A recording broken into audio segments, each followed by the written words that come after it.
Thank you guys for joining us for another segment on the Sit Down with Malik Wright, presented by First Star Logistics. On this segment, we'll be discussing if the Los Angeles Lakers built a championship roster with their money making moves during the start of NBA free agency. Evan, I'm going to let you kick this one off. I'm really curious to hear what your thoughts are. Yeah, man. I think they definitely took great strides because we know one problem with the Lakers was the depth was just not quite there, not consistent enough. That was one of the big things for the Nuggets, right? Was how good their bench was playing, especially in the non-Jokic minutes. You're definitely going to see more of that with the Lakers. Obviously, a great move and bringing back Austin Reaves. Was really curious about what kind of offers he was going to get. He's just 25, and during the playoffs, he averaged 16.9 points, 4.5 rebounds, and 4.5 assists, shooting 44% from three. So he really was a driving force as a playmaker, as a scorer, and that's definitely going to help in terms of bolstering their guard play more consistently the entirety of this season. I know he came on late, but I think him being a part of that offense and functioning with them throughout the entire season is going to benefit them. I like taking a chance on a guy like Cam Reddish, man. He's still just 23. Getting him at the minimum is a steal. Another guy you get at them really cheap, Jaxson Hayes. They just got a lot of. They're obviously strapped for cash. Once you bring back D'Angelo Russell, Reaves, you bring Gabe Vincent into the fold. They really attacked the guard position and then just kind of took some high upside chances at the forward and at the power forward spot. And I like that strategy of kind of just going after these athletic guys, these guys who can be good wing defenders, good athletes, hopefully knock down a couple of open 3-pointers. I know that's not exactly been Cam Reddish's bread and butter, not consistently anyways. But hopefully he can find that playing with guys who are good playmakers like LeBron, who can help bring those heights out of players that we don't always see. That, you know, when these no-name guys get on these teams with these great players, it helps to elevate them. So I definitely see their strategy. I don't know if I look at it and suddenly go, they're the favorites to win the West or anything like that. I want to see how the rest of this plays out for teams like the Suns, but I definitely think the Lakers are better off than they were going into these playoffs when they were already very successful. I love that. I love everything that you brought up here. I'm going to be honest with you, man. I sat on this show um, a few months back and I said, to the Lakers faithful and to the NBA world, I said, if the Los Angeles Lakers found a way into the playoffs, they would make noise. I was called an idiot. I was told I didn't know what I was talking about. I was told this man is a common L, all these different things that people say. And I was right. The Lakers went deep into the playoffs and they came close until they ran into the buzzsaw that was the Nuggets. Here's my issue. The Nuggets got weaker. Mm-hmm. Losing Bruce Brown hurts, man. Yeah. The Nuggets got weaker. The Warriors, I don't know. I understand that they added Chris Paul, but I don't think Chris Paul is changing the face of the Golden State Warriors. Mm-hmm. Kind of shocked that they gave that money, all that money to Draymond Green. But if it was anybody who was going to do that, it was going to be them, of course. Right. I don't know if that the Golden State Warriors made the necessary improvements where I'm looking at them in a different light. The Clippers, to me, are still stagnant. I thought that they would be try to make a little bit more noise. They brought back Russell Westbrook. When I look at the entire West, and we even dissect a little further, the Timberwolves, are we thinking the Timberwolves do something? Especially with them talking about moving on from Cat. Is Ant ready to be that guy? If they do that, then they can really get some assets to go make a splash. Yeah, they probably could. They probably could, right? Right. But I still think that they're probably a few, maybe a year or two off. Right. Then if you keep looking down, I'm just dissecting the West really quickly, so I hope you don't mind. We talk about the Timberwolves. Let's talk about the Grizzlies. Well, John Morant's going to be missing what 25 games, something like that. Yeah, missing a good chunk of the season. Right. I mean, is Derrick Rose going to be the guy? You know, I think they're going to have to rely on Marcus Smart a lot, man. Which, I mean, you know, is not inspiring, but he can at least get you through it. He's like the solid backup quarterback that can get you 50%. You know, right? So when we talk about the West, I'm really failing. The Suns, to me, still have a depth issue. They still have a depth issue. Mm-hmm. Right? They got Kevin Durant. They've got Devin Booker. Is Aiden still there? They still got Aiden. But to me, they still have a depth issue. The issue wasn't, oh, I mean, it was KD coming back trying to get his stride going, but it was, okay, what happens in those non-Kevin Durant minutes? What happens in those non-Devin Booker minutes? Are those guys instantly going to be able to play 40 plus minutes every single night? That's cool in the regular season. Mm-hmm. But in the postseason, are they able to eke it out?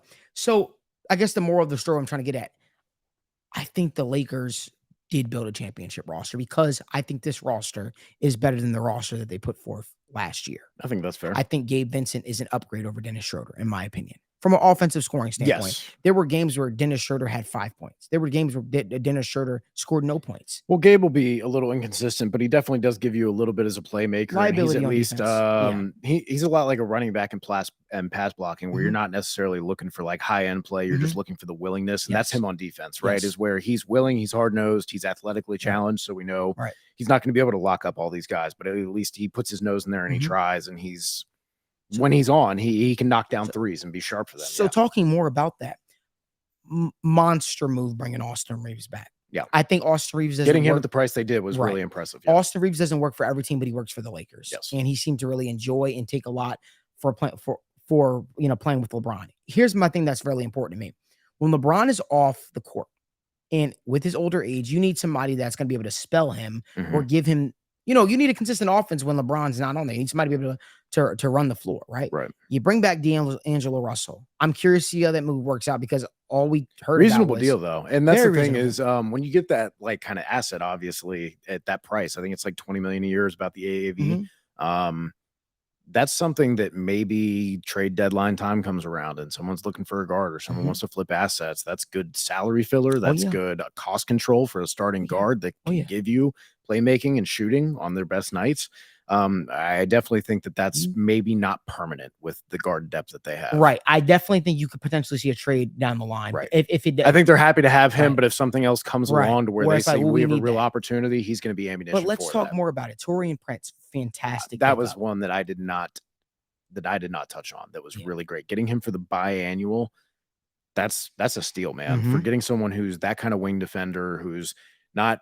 He's above average. He's not, locked he can hit down, threes. but he can knock down threes. He can be a little bit of show and go kind of guy toward the rack. Yes. Like he can. Cam Reddish was a great move. Right.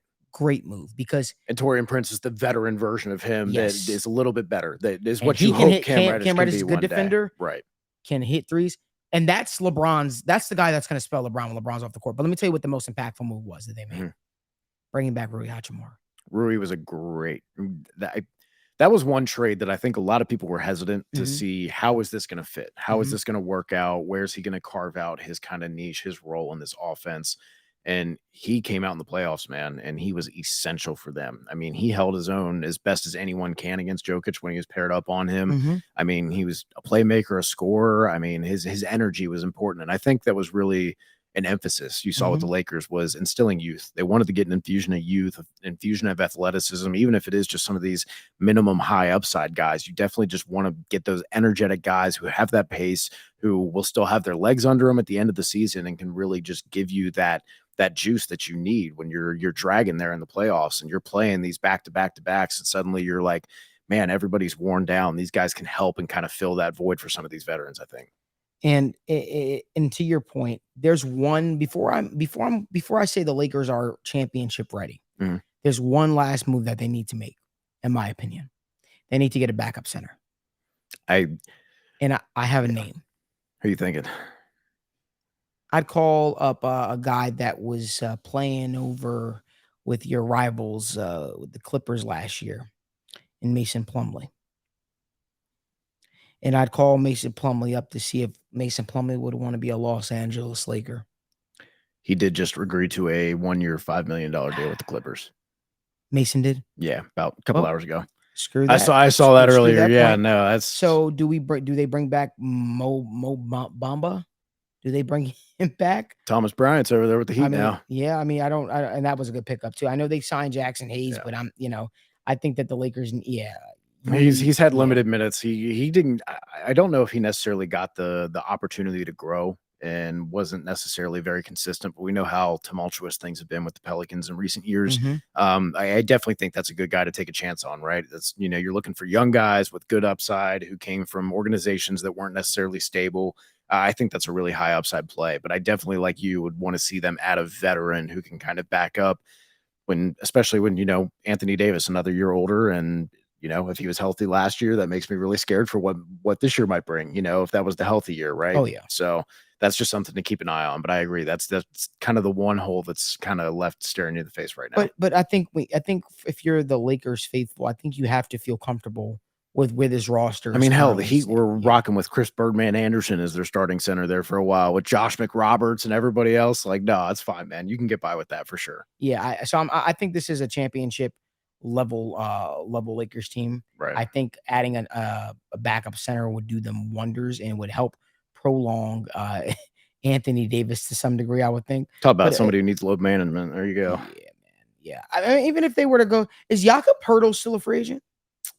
I think he might be. I was going to say, I think he signed recently. Yeah. 4-year, $80 million contract on Friday. So I just want to say one thing really quickly. The biggest thing for me that stuck out about this Lakers team, they're stacking young players. They are, man. They want that athleticism and youth. Wait a minute. Or you're going to like, what if the Lakers go after Christian Wood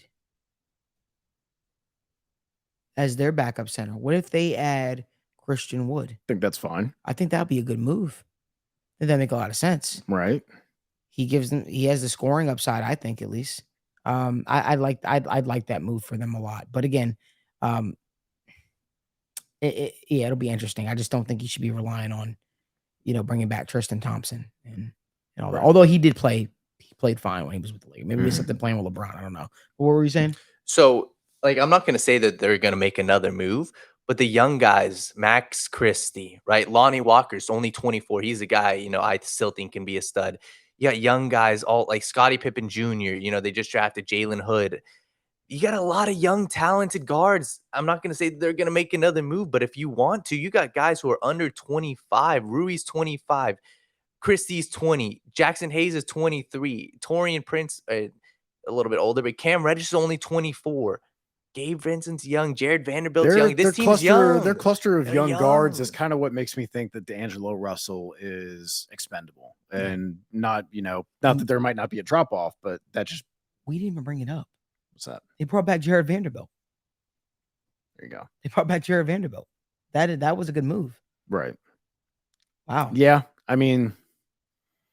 Yeah, you're talking about a backup center. Your plan is Anthony Davis and LeBron are healthy, and then everyone else around them is good. But you're talking about a much, much deeper team than you were last playoffs, which I think really showed. So that infusion of depth, that infusion of youth and athleticism, and some of these upside swings, I think they don't even know off to hit. If Prince and Jaxson Hayes work out and Cam Reddish is just off the roster by the middle of the season and not even active, then that's fine. Like, you're good. That doesn't matter. If one of these young guards hits and gives you the ability to move off of Russell if you want, that one move could really breathe air into the Los Angeles Lakers and give them a second win toward the back end of the season. So I'd be interested to see if they make a move somewhere in the middle of the season. And I think the one thing I got to give credit to this Lakers front office for is I feel like these moves are very strategic. They were addressing issues. Like, a lot of Lakers